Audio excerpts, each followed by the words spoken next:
Untuk melihat informasi terkini kita langsung saja tergabung dengan Muhammad Hussein, aktivis kemanusiaan di Palestina. Selamat siang waktu Jakarta.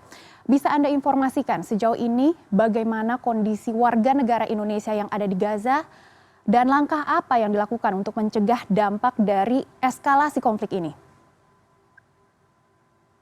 Baik, selamat pagi waktu Indonesia, Mbak Megi.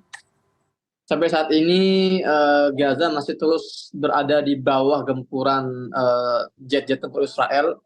Dalam beberapa jam terakhir ini sudah ratusan rudal dihantamkan ke sejumlah wilayah terpisah di jalur Gaza dan mentarget rumah-rumah warga serta bangunan fasilitas umum seperti masjid dan rumah sakit serta sekolah.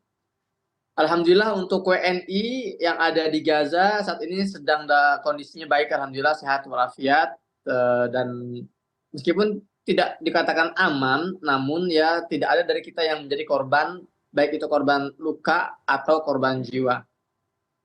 Baik Mas Muhammad, untuk warga Indonesia yang ada di Gaza, apakah sudah ada langkah dari Kementerian Luar Negeri apabila kondisi ini memburuk? Ya, kami sudah mendapatkan kabar dari KBRI, Kedutaan Besar Mesir dan Yordan untuk tawaran evakuasi. Dan kita masih menunggu juga instruksi dari tim pusat di Jakarta, karena memang beberapa relawan di Gaza ini kan terikat oleh lembaga. Jadi mereka juga tidak bisa menentukan sendiri, tapi harus bermusyawarah dengan tim di Jakarta. Adapun sebagian dari yang lain juga sudah memutuskan untuk keluar. Insya Allah ada hari ini atau besok yang akan keluar sesuai arahan dari KBRI dan himbauan dari KBRI untuk segera dievakuasi, karena melihat akan semakin parahnya situasi di Gaza dalam agresi kali ini.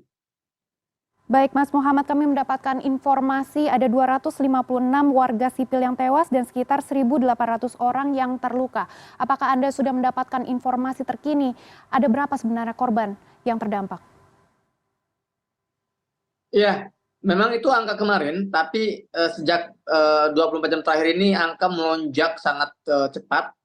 Sejauh ini dari informasi yang dirilis oleh Kementerian Kesehatan di Gaza, jumlah korban jiwa di Gaza ini sudah mencapai 440-an, di mana 80 diantaranya anak-anak, sementara lebih dari 50 ini wanita. Artinya memang mayoritas dari korban jiwa ini adalah berasal dari kalangan warga sipil, anak-anak dan wanita. Sementara korban luka sudah mencapai angka 2.200 lebih. Dan ini dipastikan atau kemungkinan besar ini akan terus bertambah, melihat masih banyak korban-korban yang belum berhasil dievakuasi dari bawah reruntuhan rumah-rumah yang hancur akibat serangan udara yang bertubi-tubi sejak kemarin sampai detik ini. Baik Mas Muhammad, tadi Anda menyebut sudah ada beberapa korban yang dievakuasi dan ini dievakuasi kemana? Apakah memang sudah ada tempat pengampungan? Dan juga lalu bagaimana kondisi di Gaza sendiri? Kami mendengar di sana warga mulai kesulitan logistik hingga obat-obatan.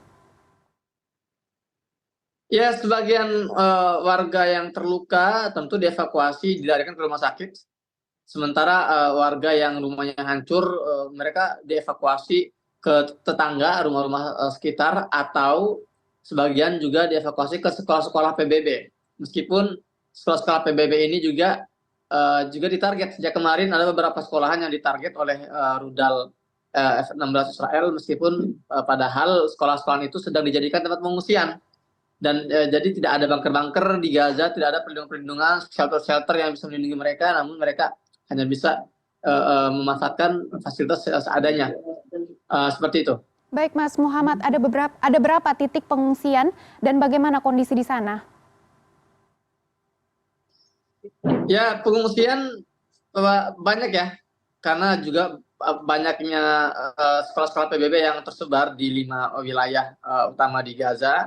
Di jalur Gaza Utara, di Rafah, maksud saya di jalur Gaza Selatan ada Rafah, Khan Yunis, di jalur Gaza Utara ada Beit Lahia, Jabalia. Masing-masing kota-kota besar itu memiliki beberapa sekolah PBB untuk dijadikan pengungsian.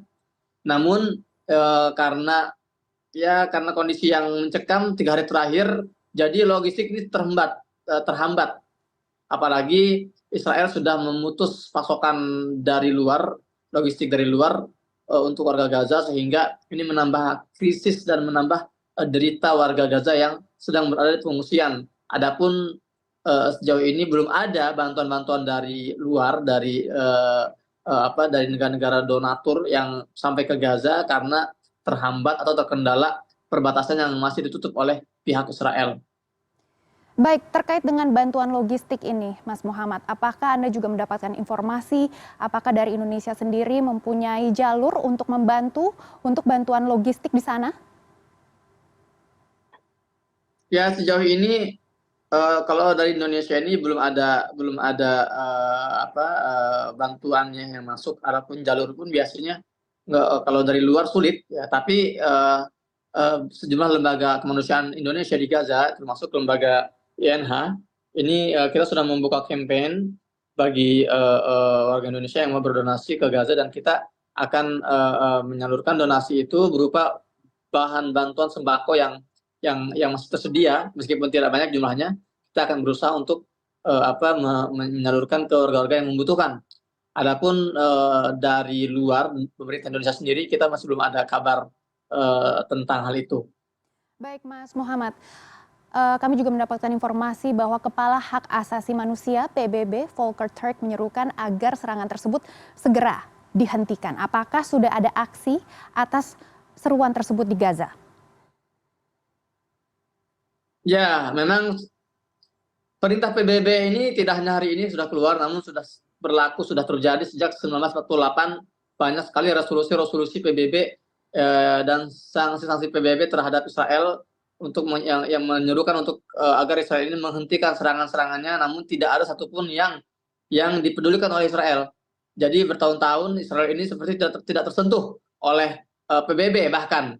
Maka dari itu kita lihat sampai saat ini bombardir masih terus terjadi, masjid-masjid ditarget, korban terus berjatuhan. Artinya tidak ada tanda-tanda Israel ini mendengarkan seruan dari PBB yang sudah tadi kita dengar bersama-sama.